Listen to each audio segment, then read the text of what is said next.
into details. And, you know, if you have any questions, again, like about any one of these topic areas, please feel free to put something in the chat or unmute and just ask your question. Okay, so also while I'm thinking of it, let me just put the PDF file in chat as well, so you can be following along that way if you prefer. So give me just 1 second to browse to the file.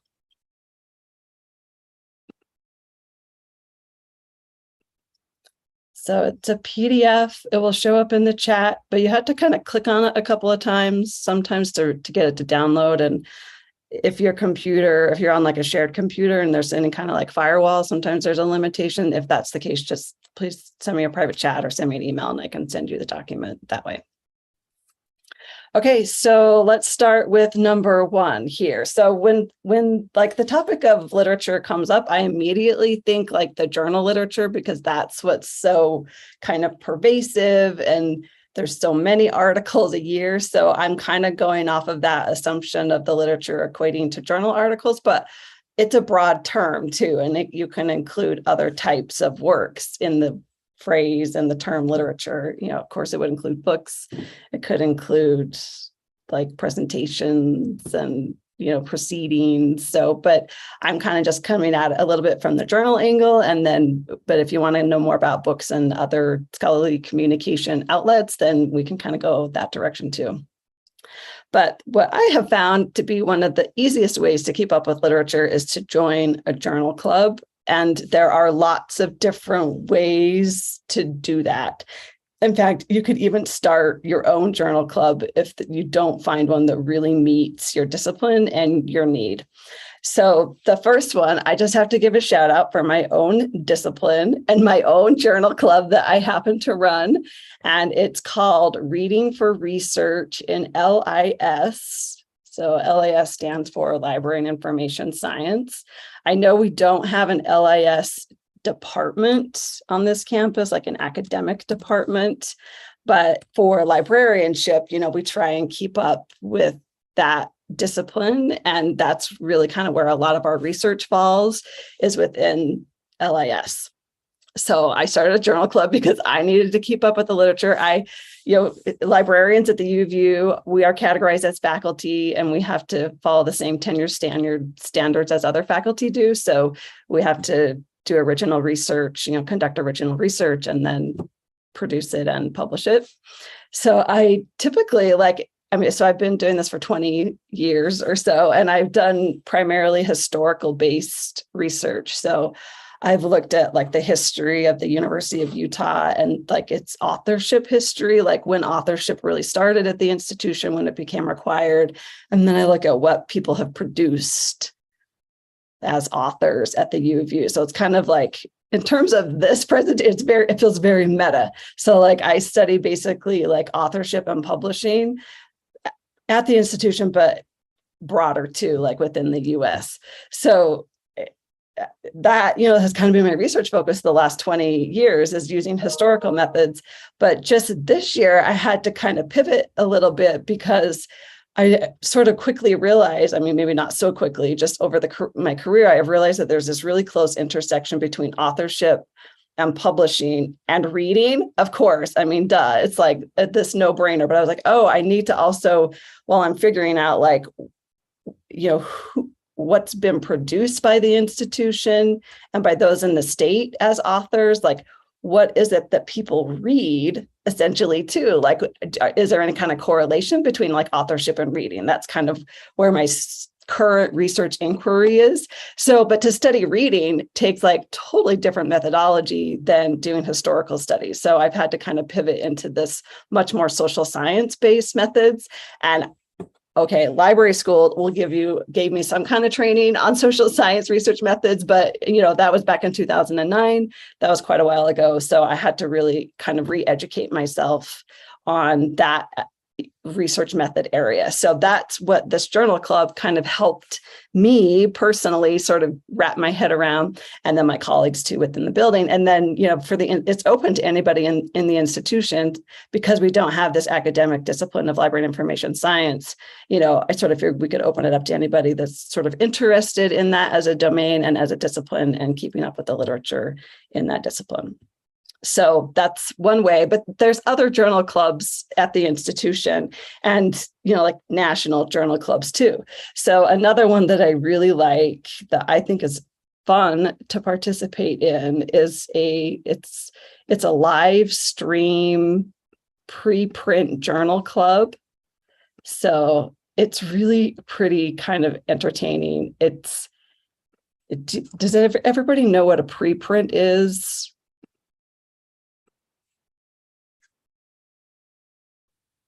Okay, so in the journal world, man, it's a layered world. So, it's like you read a journal article and it's gone through basically many different iterations, and it's what you typically read like in a print, paper-based journal is like, it's called the postprint.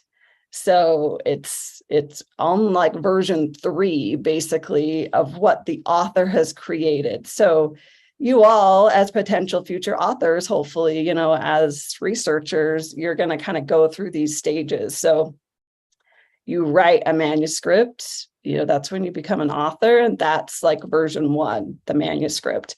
Then, that in itself will go through all kinds of iterations and editing as you I'm sure know, just through the writing process. So, but that's called the manuscript. And then the manuscript usually, it gets submitted to a journal, and then that journal takes it through its process of publishing. So like, there's an editor, and the editor looks at the paper and decides who a good reviewer or set of reviewers would be, like peer reviewers.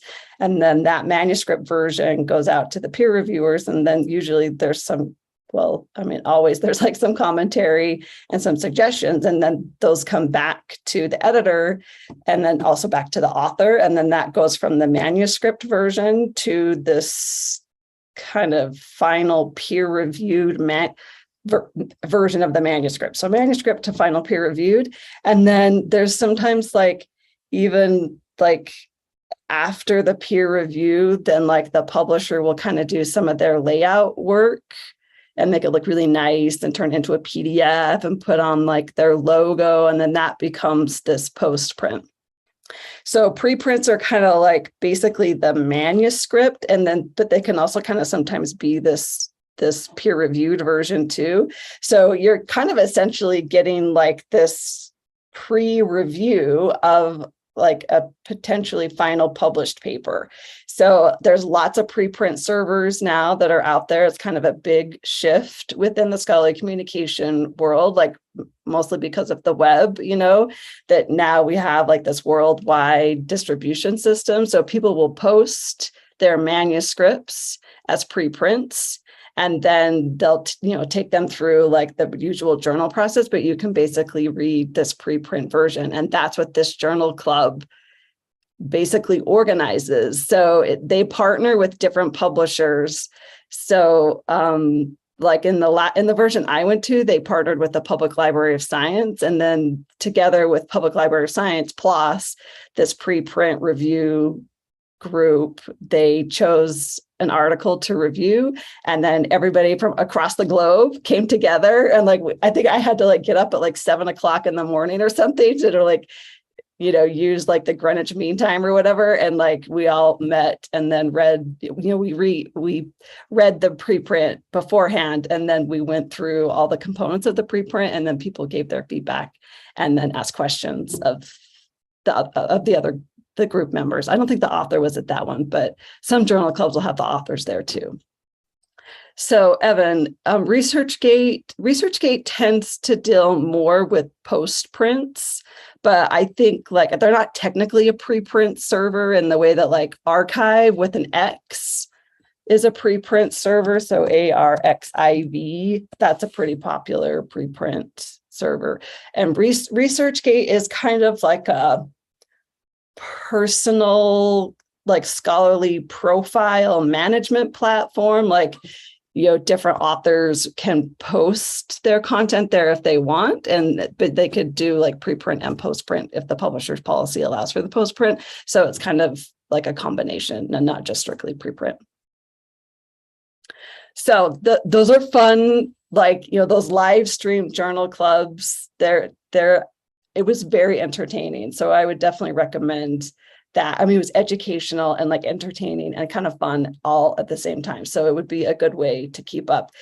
I mean, I do maybe just want to caution, like when you start heading down into preprint land, you can sort of feel really quickly overwhelmed, because I mean, even just the post-print world can feel overwhelming. And so like, it's like maybe a good idea to kind of like get your head around the post-print already happening, like in the last year's worth or something of content in your discipline or subdiscipline, kind of get a sense of like what's going on in the post-print world, and then maybe really dive into preprint, so that just to kind of not feel like your head's going to explode with too much information. But it's a great introduction to just like, how the basic research method within the subdiscipline works. And it's a good way to learn that basic process. Okay, and then so another one, the School of Medicine, I think the UVU School of Medicine has a couple of journal clubs. I think I just did like a campus website search for journal clubs, so you could kind of see if there's something like in your department. I think I had found one in biology too at some point, but then it looked like maybe it was defunct. But the School of Medicine one looked still active. And then you could just ask around too. So like if you happen to be like in a lab, like in a building here on campus, you could ask like the lab manager, or even ask whatever professor you're working with to see if they are aware of a journal club. And then if there's not, definitely start your own. I mean, there's no reason not to. And the library is definitely here. Like I am here to help with that. So I am happy to help people establish journal clubs. Just before the pandemic, that was actually, we were going to start one in the School of Social Work and the College of Social Work, and we were really excited.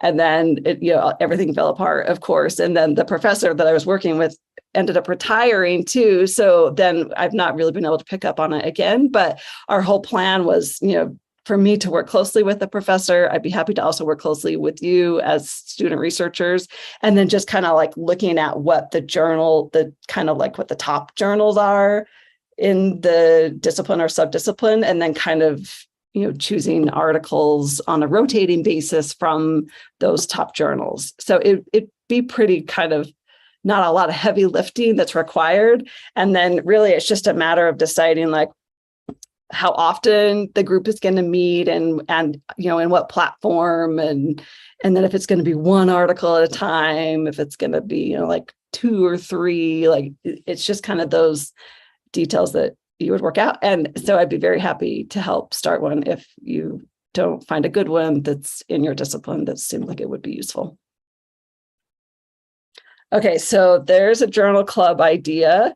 I'll just pause for a second. Oh, Eliana has a question. No, it doesn't have to be associated with a specific department on campus. I started this one in the library, because I'm kind of housed here in the library. I think it really would just depend on where the interest is.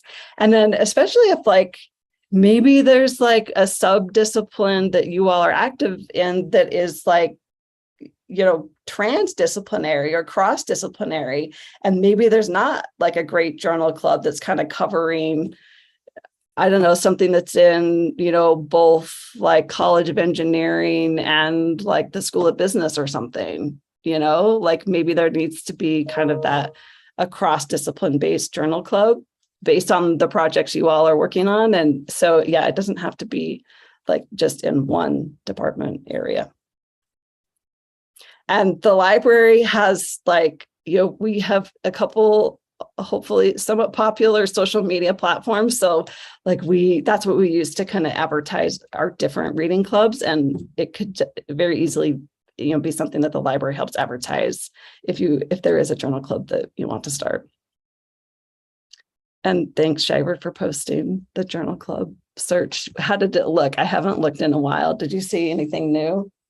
Oh yeah, there's the School of Medicine. Lots of School of Medicine, Department of Anthropology. There's a ton of health related stuff. And then a smattering of other departments, locations on campus kind of throughout the 10 pages on the return for that. Yeah. Yeah. So neuroscience, genetics. There's mathematical biology. Maybe that's the one I was thinking of. So yeah, I mean, those that are associated with the department, like in this search, I mean, it probably just means that like somebody in that department started it and then it just got, like posted on their website. And so that's why it's coming up in the search. So like really, again, it's like, it would be totally fine to start one wherever you happen to be located. And if you feel like you don't want it to be associated with the department, then you could definitely associate it with the library and that would be fine. Okay, so there's topic 1, option 1, join a journal club. All right, the second one that I find quite fun too is I'm really showing you all my inner nerdiness here is to listen to podcasts. It is like quick and easy way of staying up to date. So one that I want to start with, it's called Philosophy Talk. We added it to the library's collection a couple of years ago, and it's really fun to listen to. So let me put the name of that. Oh, thanks, Margaret and Zach. Looks like there's a journal club in astrophysics. Oh, Astro Coffee, fun. And High Energy Journal Club, cool. That's great to know. Thank you. Okay, so a podcast I really like, Philosophy Talk is one. And so, some of them are free. I'm sure, as you all know, like you just use your basic, however you get your podcasts on whatever app on your listening device. And so Philosophy Talk is also, it's like a radio, as most podcasts have started. It started as a radio show. And then I think like you can listen to some episodes for free, but if you want to get everything, then the library has paid for the subscription so you can get access to everything. So Philosophy Talk is a good one. And then I like there's a journal, the journal called Science, which I'm sure you all know about. They also have a podcast that I think is really good. And Nature, the journal Nature, has a podcast too.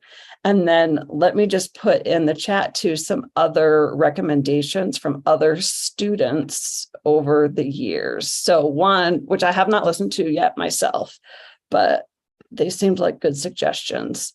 One is called Mindscapes. And then one that another student liked was called This Week in Virology, another one Exploring GIS, and one called Weather Geeks. I mean, they all sound really fun. So I have compiled these along with others into a whole guide, like we call them LibGuides or research guides. So I'm going to put a link to that too. And this is all in that document. So I know you don't have to like pull everything from the chat if you don't want.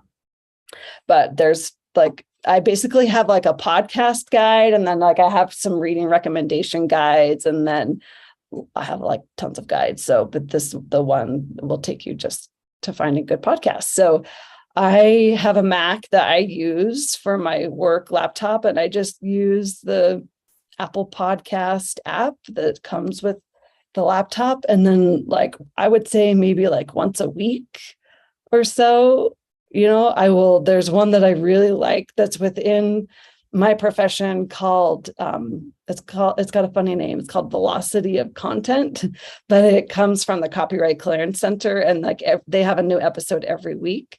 So then they're only like 15 minutes long, and it's really great because like it kind of gives me a nice broad overview of like what's happening in the larger publishing world, and then just like the world of authorship too. And then, but like Science and Nature, like and like journal-based podcasts are great because they talk about what they recently have published in the journal. So then it's like, you don't have to do like all the reading, you just get basically that week's worth of highlights, and then you get some commentary. So it really is like this great snapshot and window into what's going on in a discipline or subdiscipline. Okay, there's a couple of other suggestions here. Thank you, everybody. So Shiver has one for epidemiology. Cool. Eliana, it's called Ologies. Nice. And then Nancy, oh, Dr. Sparks has one. I think I had heard that. And I haven't listened to his yet, but he's so great. So that's good to know about Taylor Sparks' podcast. Awesome. Thanks, Nancy. Okay. And Katie, help me out. Like, was that maybe just... Yeah, that was a mistake. I was trying to copy no, I'm like, I'm not the most tech savvy. So I'm like, that could mean something. Who knows? Okay. So any other suggestions for podcasts that people like? All right. It does feel like cheating, but I kind of love it. Like, especially if you're any kind of commuter, like train commuter, car commuter. I actually walk, and I used to kind of listen to podcasts as I walked, but now I have to kind of like have downtime. So I use it just to walk. But yeah, it's a great way like to spend commute time. Okay, so let's move on to topic 3, which is to find your favorite journal and your favorite scholarly society. It's going to really help with the fire hose issue, and it will keep you focused just on one area, and kind of build that familiarity for yourself. And then you can kind of branch out from there. So it can be difficult to find your favorite scholarly journal because it sounds so weird. Like, who would ever think you'd have a favorite scholarly journal? But, I actually have one, and I've come to just love it over the years because it's high quality and it's easy for me to get access to because it's an open access journal. And it's just web-based, so I can read it on my phone. It's HTML, and I don't have to wait for it to come in the mail or anything. So that one is kind of my go-to. It's called, and not that this would become your favorite, but just so you can kind of know, it's okay to have a favorite scholarly journal. It's called Evidence-Based Library and Information Practice, EBLIP. That's what their acronym is. So I actually am also a peer reviewer for the journal. So I kind of know the editor and the other peer reviewers. So it's, kind of like this little community in a way. So I'm always looking forward to seeing what's going to come out in the journal. And then for librarianship, sometimes we're not the best at using evidence for our practices.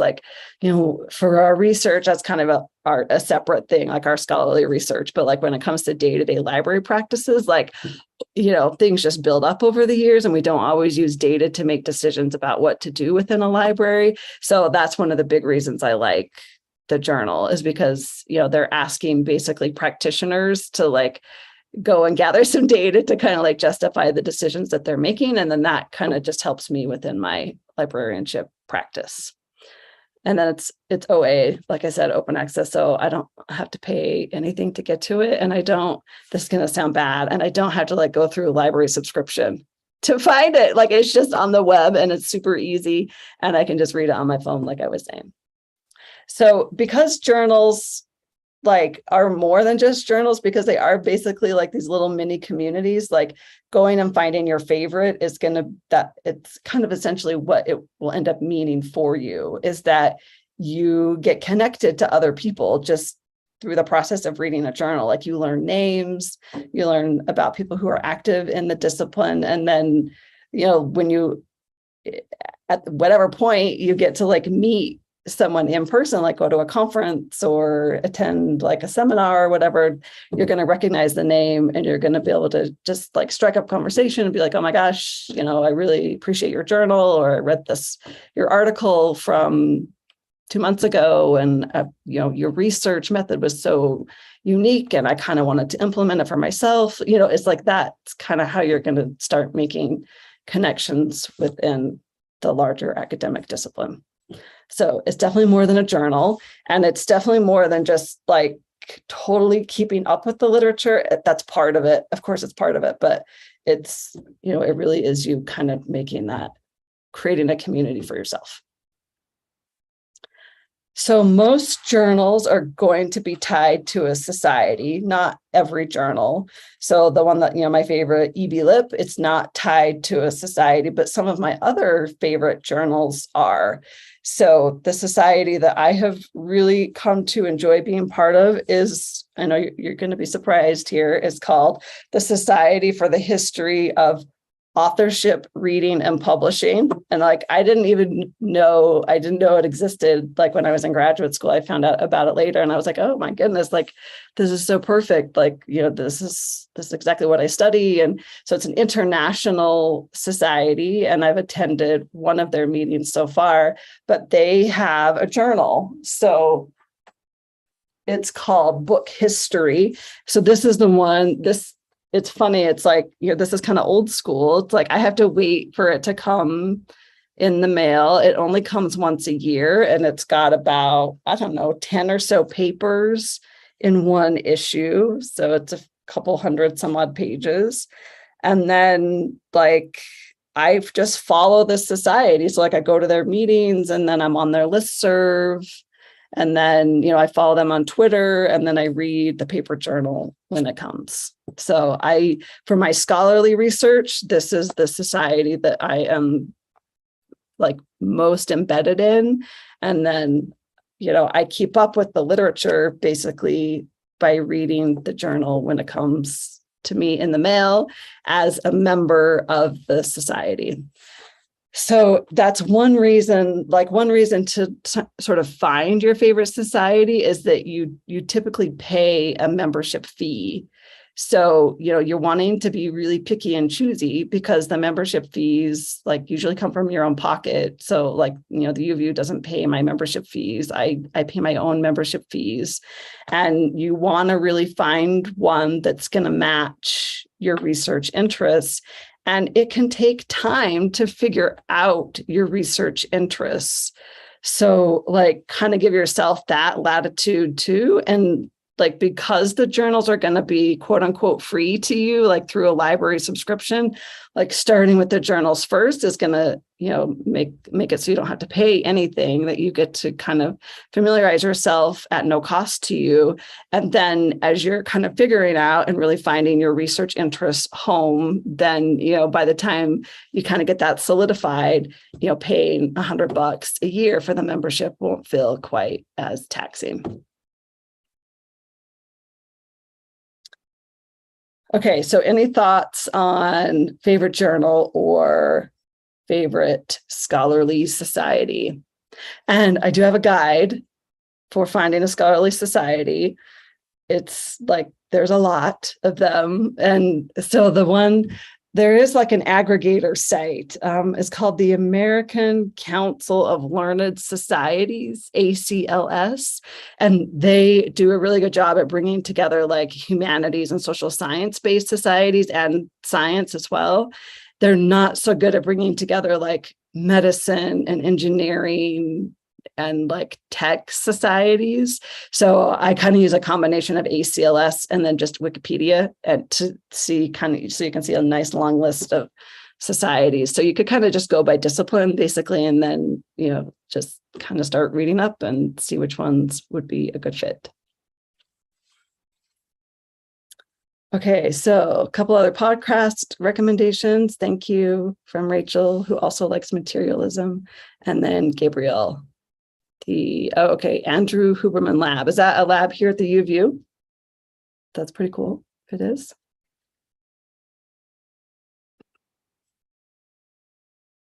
Okay, so there's our first 3 ways of keeping up with the literature. The next way, which can feel daunting, but maybe necessary, is setting up a topic alert within a discipline's database. So this is where it can kind of feel like fire hose a little bit. So I kind of wanted to put it down further on the list so that you wouldn't like maybe be starting with the thing that's like too much like information overload. So, okay, basically like each discipline essentially like has its own database. So, okay, so like book history, this is within like probably the discipline of history. So this is probably one of 500, maybe 1,000 journals in the discipline of history. So like when you get into a database, like essentially you are seeing the list of what all 1,000 history journals and all of the papers that they have published since, maybe some started in 1750, maybe some have started in the 1800s, maybe some have started in the 2000s. That's what you're going to get in a database. You're going to get the index of all of the papers from all the journals in that discipline. That's what makes it feel like a fire hose. And then the topic alerts, like if you're really active in a research inquiry, like currently active, that's when I use them. It's like when I'm not trying to get introduced to a topic, I don't maybe set up topic alerts, but when I'm like really active, like I'm doing a census right now, like for the state of Utah, and like I need to know how to like create a survey, and I need to know how other people have created reading surveys and like how they have monitored them. And, so it's like that, a topic alert on like research on reading, like that I have set up. But, like if you're just kind of setting it up on a general topic, then like you basically kind of get like these daily digest emails, and you can like, if, the email ding that will come up and you're like working on something else and you're like, oh, what's this email? Oh, look, it's a topic alert from whatever database. And then, you end up like going to the topic alert. And then of course you're down some crazy rabbit hole and it's totally pulled you away from something else. So that is kind of the drawback, in my opinion, on just relying solely on topic alerts. It just, I don't know, sometimes it can leave me feeling a little less informed at times. Like you just kind of have to be smart about how you use them. So the way to kind of be smart about it is to work closely with a librarian. That's kind of like the gist of what I'm trying to get at.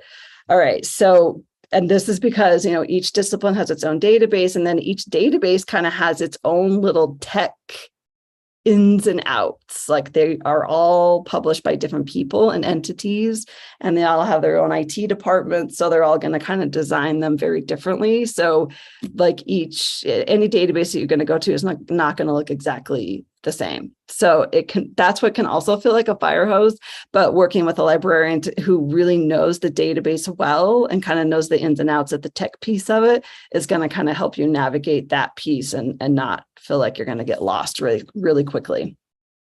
Okay, so what I want to kind of point you to in relation to this is like knowing the number of databases that the library has.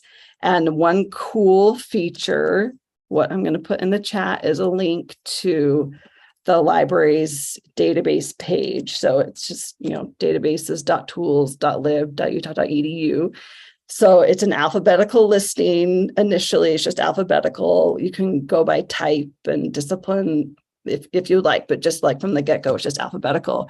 And then when you are kind of going by discipline, it'll have a database, like a recommended database at the very top of the page. So the librarian for that discipline area has sort of already recommended that top database. So it could be a really quick and easy place for you to start if you do want to set up these topic alerts. So you would start there. And then the next place I really want to point you to is to finding your librarian. And that's actually also related a little bit to number 5. So we have, I don't even know, like 50 different subject specialists here in the library. It might be more. like we have specialists for format, and then we have specialists for disciplines, and then we have specialists for other like just basic subject and topic areas. So then what I really want you to point you to is the subject specialist page. And then you're going to find, like as you're discovering what your research interests are, then you can come back to the subject specialist page, figure out who that subject librarian is, and then make your connection with that librarian. And then that librarian is going to help you set up topic alerts and do other like literature-based work within a database. And then there's another really great guide too. So my colleague, Donna Zeigenfuss, she is just master librarian. So this guide she's got, it has some details on setting up topic alerts. So if you kind of prefer maybe just starting with the guide, you can definitely do that. But I really kind of want to steer you, to working with a librarian and kind of establishing that one-on-one connection so that you don't feel like you get lost in the database land and in the fire hose of literature. Okay, so then that basically takes us to the last tip, which is to, once you make that connection with your librarian, and in fact, you can even reach out to me for this, tip number 5, which is to get journal suggestions from your librarian. So that database page is going to give you that database suggestion from a librarian, but then I think you will want to go further and sort of figure out, okay, well, what journal is like really fitting the discipline I'm working within? And because there can be hundreds of journals within a discipline, like having someone to kind of help you figure out, what are the most read journals, or is there like a sub-discipline journal that's going to be the best fit? Like it kind of it's an iterative process, and it just kind of takes some time. And it's basically what I do for a living. So like I sit here with people in my office and we look at all the journals and their discipline. And then we start to kind of like look at some more minute subject areas. And then we actually find journals. I help people find journals to publish in, which I know you'll get to at some point, but it would be the same process of finding journals to read too. It's like, okay, how often is it published? Is it going to be online? Is it going to be easy for me to get to? It's like we go through all that as we're looking at lists of journals in a discipline. So I definitely want you to reach out, and find your favorite let me help you find your favorite journal. Let me help you find your favorite scholarly society. And then that's going to really just kind of rein in the literature and help you stay on top of what's going on in the discipline. And then the one other guide I want to point you to is if you want some reading recommendations, like if you like books in addition to journals, I have this. If you're not quite ready to meet in person, like basically this guide kind of has like a little form, and the form just comes to me, and it just kind of, I designed a couple of just leading questions of like, okay, well, what did you read last? And what are you researching now? And so you could kind of answer those questions if you prefer kind of the mediated approach. And then that just comes to me, and that sort of initiates the conversation if you would prefer that route. Okay, so let me pause there. Those are the top 5 in my experience. And so let's just have conversation, take questions. Maybe people have other ideas. While folks are thinking or typing their questions in the chat, because sometimes that takes a minute, we can start with those, the 2 questions that were pre-submitted. And I think we've talked about some of this already, but can you expand on? How do you remember everything? Do you keep an annotated bibliography as you're reading? What's your method there? Yeah, I mean, you can't remember everything. It's pretty much impossible. So yeah, annotated bibliography works. I mean, you could do it in a Word document, I guess, if that's your preference. I like to use Zotero. Let me put that, I'll spell that in the chat. It is like a open source software. Some of you might have used it, and it's basically bibliographic management software. There's others too. There's like EndNote and Mendeley, but I like Zotero because it's open source and because I can like integrate it into my web browser. And they've got this really cool plugin that works on Safari. I'm pretty sure they've got it for other browsers as well. And basically, like, as you're reading something, like if I'm reading something online, like in my browser, like I can click the little Zotero plugin, and then it goes into my Zotero library. And then that way I at least have a date stamp of when I was reading it. And then it does allow for notes, and then you can create other like little sub libraries. But I like the feature of at least having a date stamp, because I tend to kind of remember, like, I know I read this really great article a couple of days ago. What was it? And then I could go back to Zotero and see like when I clicked on the plugin and what the date was. Definitely keeping notes though. I mean, that it's like, that's going to be the best way, especially if you're actively working on a research project, like just having like either a Zotero library or having a Word document that's got like, the citation and then a couple of lines of your own notes.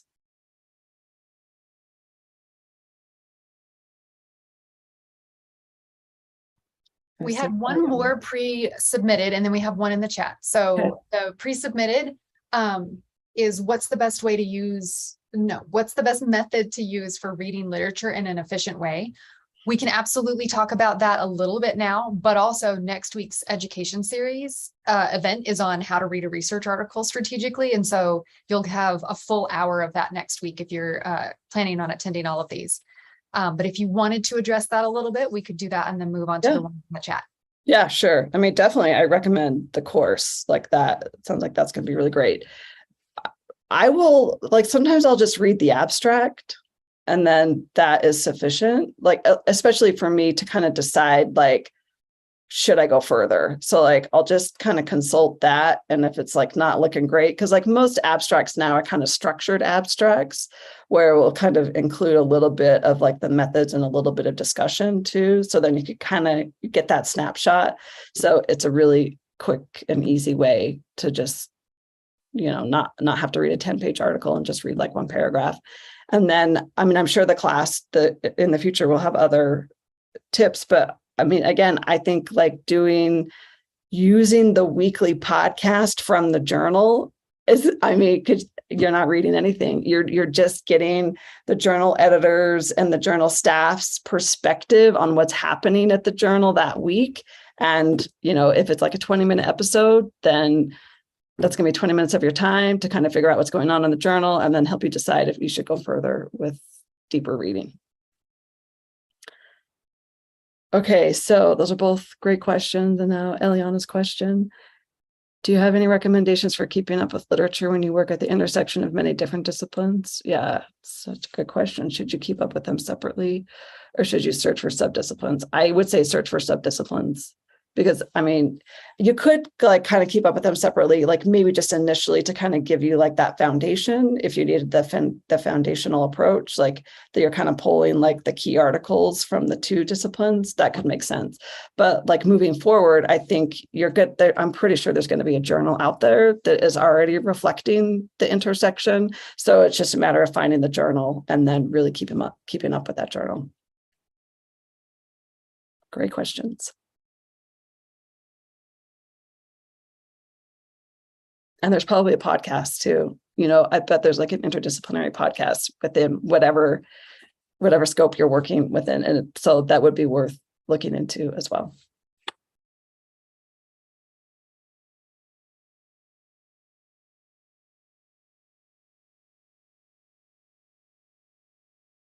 I've been multitasking, so please just shut me down if you've already talked about this and I missed it. Another thing that I do to keep up with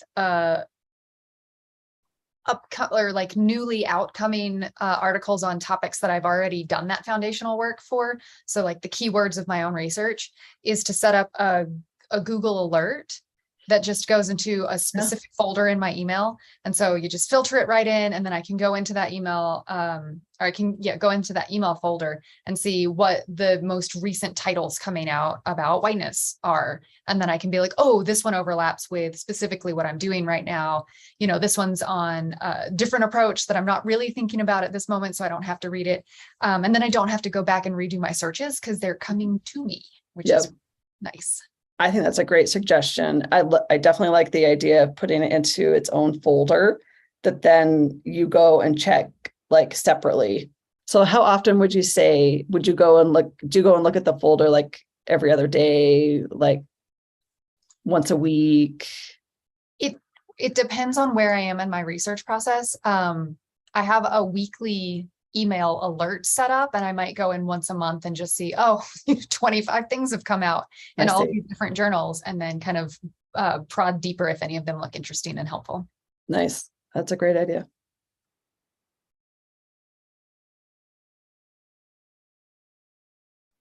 Let me clarify. It's a Google Scholar alert. Mm-hmm. Not anything that happens on Google with my keywords. Yeah, that would Google Scholar. Right. You would like fill up your folder like, yeah, pretty quickly.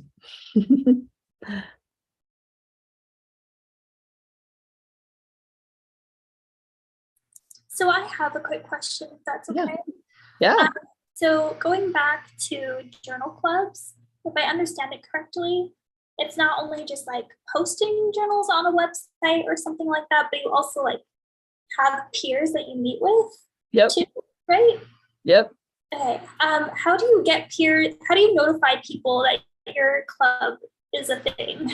Yeah, no, it's such a good question. I mean, I think it's just a matter of advertising in pretty much traditional and newer ways. Like if you were to start one, you could do some paper advertising throughout campus. The library could definitely help advertise through social media channels, and it really just also can become word of mouth. And so like for the reading club, I do a couple of reading clubs. There's a book club, and that one we meet in person. And I've been running it for a couple of years now, and people just find out about it. And then they come to the library and we meet like on the first floor.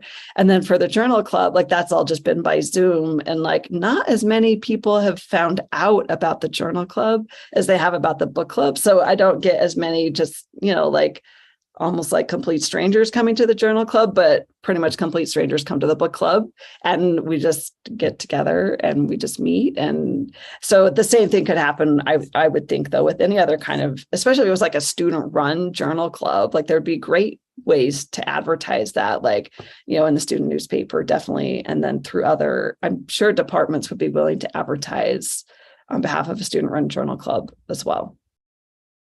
It would be really fun. Thank you. Mm-hmm. Can I also just say, in terms of social media, everybody's got different preferences for which platforms they use, but academic Twitter is your best friend. So there's some hashtags that you can just sort of search and look through threads and get international perspective on what's going on with the different topics. But academic Twitter and academic chatter hashtags, they're so helpful. And then you can just lurk, right? You can just stay in the background. You don't have to participate and engage in the conversation until you feel comfortable, but you can kind of get that perspective and see who's talking about what, who are some more people you need to follow in your field. If you already use Twitter and you're like, you know what, I'd like to keep these things separate, you can have a personal Twitter, and then you can have your professional school academic Twitter where you follow all of those folks and talk about things in your academic way, and then do your personal tweeting on a different account. That's totally fine. You can blend them together. I love academic Twitter a lot. That's a great idea.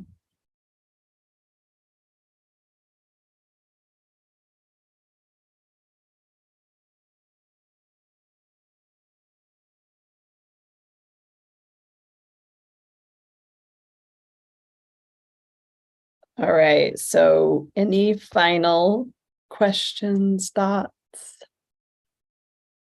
other recommendations?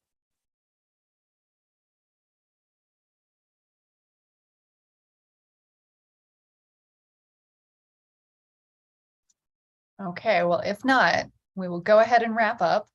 I'm going to share my screen with a different slide this time.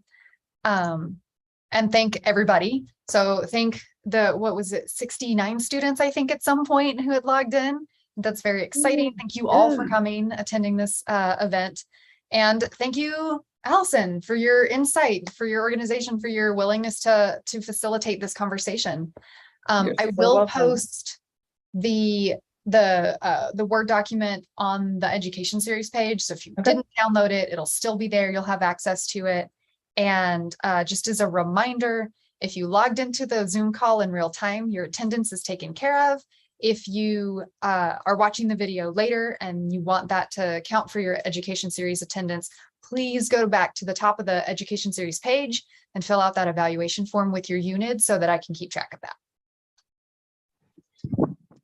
I had a question real quick. Yeah, Yeah. go for it. The Word document, does that contain all the links that have been shared within the chat? Yeah, it